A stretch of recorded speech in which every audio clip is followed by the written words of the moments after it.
Mastering the passive voice with would.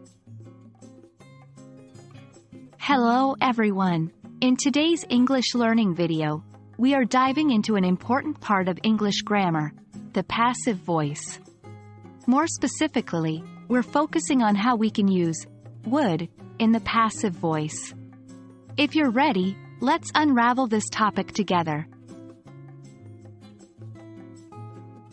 In order to fully comprehend the use of would in the passive voice, it's crucial to first understand what passive voice is and when we typically use it. The passive voice is a form of sentence structure that is less common than the active voice, but still very important.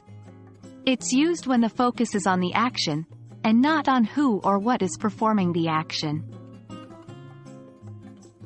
For example, in an active sentence, we might say, the dog, subject, chased, verb, the cat, object.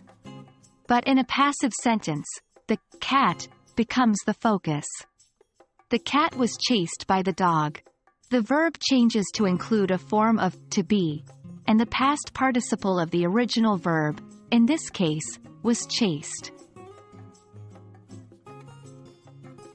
Now, let's understand how we use would in the passive voice. In many cases, would is used to talk about hypothetical situations, polite requests, or past habits. For example, consider the active sentence, we would make the dinner. If we want to make this sentence passive and focus on the dinner, we can say, the dinner would be made by us.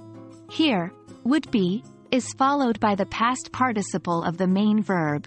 In this case, made. Practice is the key to mastering any language concept. So, let's go through a few more examples. Active, the gardener would plant the flowers. Passive, the flowers would be planted by the gardener. Active, she would write a letter to her friend every week. Passive, a letter would be written to her friend every week by her.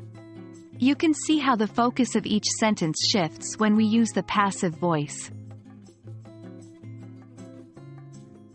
That brings us to the end of our session on using would in the passive voice. Remember, it's all about shifting the focus onto the action or the object. With some practice, you'll soon be able to use would in the passive voice confidently. Keep practicing, keep learning, and don't forget to have fun along the way. We hope this video has been helpful in mastering the passive voice with would. Happy learning!